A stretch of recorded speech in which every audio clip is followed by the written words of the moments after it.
ನಮಸ್ತೆ ವೀಕ್ಷಕರೇ, ನಾನಿವಾಗ ತಿರುಗ್ಸಾಲಿ ಪಲ್ಯ ಮಾಡ್ತೀನಿ. ತಿರುಗ್ಸಾಲಿ ಸೋಸಿ ಇದನ್ನೆಲ್ಲ ಚೆಂದಾಗಿ ನಾನು ತೊಳೆದಿಟ್ಕೊಂಡೀನಿ. ಈಗ ಏರಿ ಹೊಲದಾಗ ಮಳೆಗಾಲದಾಗ ಭಾಳ ಬಿಟ್ಟಿರ್ತೈತಿ. ಇದು ತೊಗೊಂಬಂದು ಕಟ್ಟಿ ಹೆಣ್ಮಕ್ಳು ಮಾರ್ತಿರ್ತಾರೆ. ಭಾಳ ಚಲೋ ಟೇಸ್ಟ್. ಇದು ತಿರುಗ್ಸಾಲಿ ಪಲ್ಯನ ಹರ್ಬಿ ಸೊಪ್ಪಿನೊಳಗೆ ಭಾಳ ರುಚಿ ಆಕೈತಿ. ಅದಕ್ಕೆ ನಾನು ಏನು ಮಾಡ್ತೀನಿ, ಇವಾಗ ತಿರುಗ್ಸಾಲಿ ಪಲ್ಯನ ಮಾಡ್ತೀನಿ.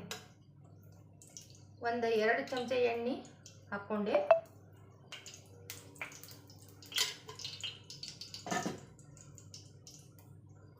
ಅದಕ್ಕಾಗಿ ನಾನು ಹಸಿ ಮೆಣಸಿನ್ಕಾಯಿ ಹೆಚ್ಚಿಟ್ಕೊಂಡೀನಿ. ಸ್ವಲ್ಪ ಉಳ್ಳಾಗಡ್ಡಿ ಹಾಕ್ತೇನೆ, ಅರ್ಧ ಉಳ್ಳಾಗಡ್ಡಿ ಅಷ್ಟು.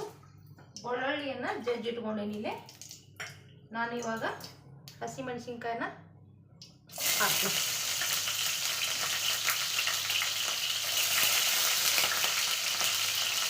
ಸ್ವಲ್ಪ ಉಳ್ಳಾಗಡ್ಡಿ, ಒಂದು ಅರ್ಧದಷ್ಟು ಉಳ್ಳಾಗಡ್ಡಿ ಅಷ್ಟೆ. ಆಮೇಲೆ ಜಜ್ಜಿಟ್ಕೊಂತ ಬೆಳ್ಳುಳ್ಳಿನ ನಾನು ಇವಾಗ ಹಾಕ್ತೀನಿ.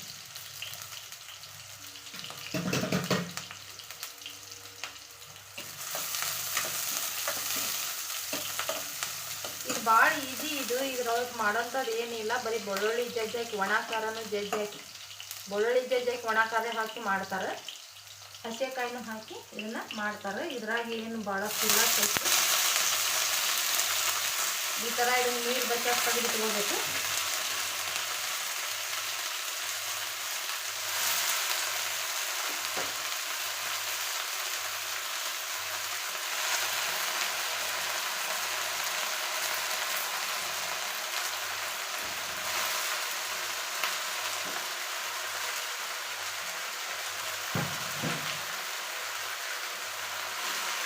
ಉಪ್ಪೀಗ ಹಾಕಬಾರ್ದು. ಸ್ವಲ್ಪ ಹೊತ್ತಿದು ಬಟ್ಟಿದ ಮೇಲೆ ಉಪ್ಪನ್ನು ಹಾಕಬೇಕು.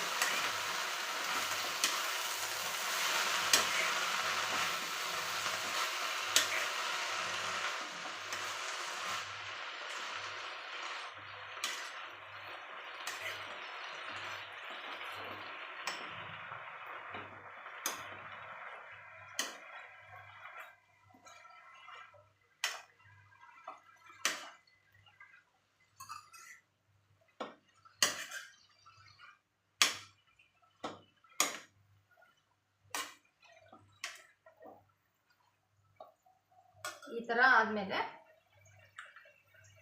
ಸ್ವಲ್ಪ ಉಪ್ಪು ಹಾಕಬೇಕು. ರುಚಿಗೆ ತಕ್ಕಷ್ಟು ಉಪ್ಪನ್ನು ನಾವು ಹಾಕಬೇಕು. ಆದರೂ ಸ್ವಲ್ಪ ಉಪ್ಪು ಹಾಕಬೇಕು, ಯಾಕಂದ್ರೆ ಇದು ಕರಗ್ತೈತಲ್ಲ, ಸೊಪ್ಪಿನ ಪ್ರಮಾಣ ಕಡಿಮೆ ಆಕೈತಿ. ಪಲ್ಯ ಮಾಡ್ಕಿಂತ ಮೊದಲು ಸೋಸ್ದಾಗ ಭಾಳ ಐತಿ ಅನಿಸ್ತೈತಿ.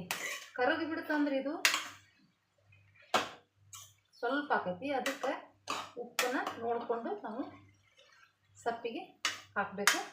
ನೋಡಿ ವೀಕ್ಷಕರೇ, ತಿರುಗ್ಸಾಲಿ ಪಲ್ಯ ರುಚಿ ಆಯ್ತು. ರೊಟ್ಟಿಗೆ ಭಾಳ ರುಚಿ ಆಕೈತಿ. ಬಯಲುಸೀಮೆ ಕಳ್ಸಕ್ಕೆ ರೊಟ್ಟಿದು ಭಾಳ ಇಷ್ಟಪಡ್ತಾರೆ. ರೊಟ್ಟಿನ ಮೇನ್ ಅವರಿಗೆಲ್ಲ. ಅದಕ್ಕೆ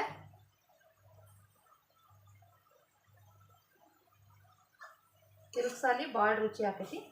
ನೋಡಿ ವೀಕ್ಷಕರೇ, ತಿರುಗ್ಸಾಲಿ ಪಲ್ಯ ಇವಾಗ ರೆಡಿ ಆಯಿತು. ನೋಡಿ ವೀಕ್ಷಕರೇ, ಈ ಮಳೆಗಾಲದಲ್ಲಿ ಭಾಳ ಚಲೋತ್ನಿಗೆ ಸಿಕ್ತಿರ್ತೈತಿ. ಮಳಿಗೆ ತಿರುಗ್ಸಾಲಿ ಪ್ಯಾಟಿಯಲ್ಲಿ ಸಿಗ್ತೈತಿ. ಭಾಳ ರುಚಿ ಆಕೈತಿ ಪಲ್ಯ. ಅದು ಏರಿ ಹೊಲದಾಗ ಬೆಳೆದಿದ್ದ ಹುಟ್ಟಿರೋ ಪಲ್ಯ ಅಂಕರ ಭಾಳ ರುಚಿ.